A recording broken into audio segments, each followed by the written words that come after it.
This week on my sewing journey, it is Gnome Doll Part 2. Last week we did the body of the doll, and this week we're doing the rest of him. So let's get started. First thing I would recommend doing is his hairstyle, and that's based on a small mistake I made. I made my hat, this cute hat right here, and it's too small. So we'll get started on the hairstyle first. What I did was, to make it very simple, I used yarn, and I did it pom-pom style, meaning how you would make a pom-pom. I took a piece of cardboard, wrapped my yarn around it, slide another little piece of yarn on the top, cutting that and tying a knot, and then sliding it off the cardboard and then cutting the loops, except for on the very top, which I left the loops on it, as you can see. And that's how I did the hair, and I just sewed that on. For his nose, it's just a circle with a little polyfill in it, and I sewed that on. So very simple to do there. Next, we'll go to his shirt. Now, that's not as hard as you might think it is. It's very simple. You lay your doll down on a piece of paper, and you trace the shoulders, and you trace the side, and you make a little like mark right up at the neckline. And then you trace the arms so that you can get your sleeve length. So let's start with the sleeve. The sleeve, you're going to do a little notch up at the top for the shoulder cap, and that's 1 inch. And then you're going to come down 1 1/4 inch, and then you're going to come out 2 3/4 inch, and that goes right here like that. And then you would fold your sides together and sew a seam straight down. And that's the sleeve, and you're going to do that twice. And sometimes it's easier to hem the sleeve before you sew it onto the jacket, so you might want to try that.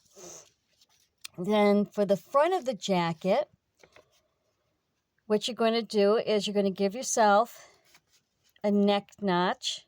You're going to remember your shoulders, come out for the, cut it like a little, let's call it a half of a C for the arm. And then you come down, and you got to remember your seam allowance on the side and your hem allowance. Now, this will get folded over like that and hemmed for the front of the jacket. I used Velcro. And you're going to do that on both sides. And then you sew your sides to your back. Now, the back is just kind of like this, but it's double, meaning you're not going to have a seam in the back. Just cut it on the fold. It's a lot easier. And whatever length you cut your front to, you cut your back to. So this is 4 1/4, and the front is 4 1/4. That way that it all matches on this side. And you'll sew your front to your back, and then sew your sleeves in. And then for the color, I just took 2 pieces of scrap and sewed them together, kind of like notching the corners all the way around. So it's hemmed on the top, hemmed on the bottom, and then I just laid it on top of the jacket and sewed around. Next, the pants. The pants, I took 2 rectangles of fabric. I used like a light denim and sewed together to make the leg.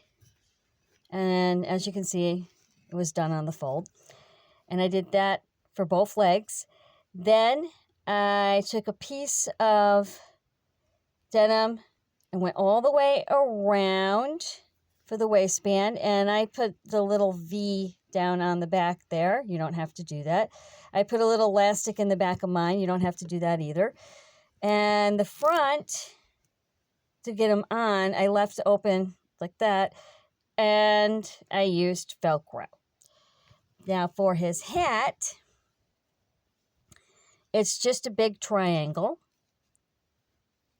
and I sewed that together, just cutting out a big triangle, however length you want, but the width will come from his head here, right across his head, and give yourself a little extra on each side for your seam allowance. And then you just sew them together and hem it. Now, I put a wire in mine. If you're going to give this to a kid, I do not recommend doing that. But I put a wire in mine to give the hat the crazy shape. And what I do is I push the wire, pinned all the way down, and then sew by hand all the way down to the end here. And that gave it so I could straighten it, or I can make it really curly cubed or whatever. I'd like to thank you for joining me today. Thank you for liking, thank you for subscribing, and happy sewing.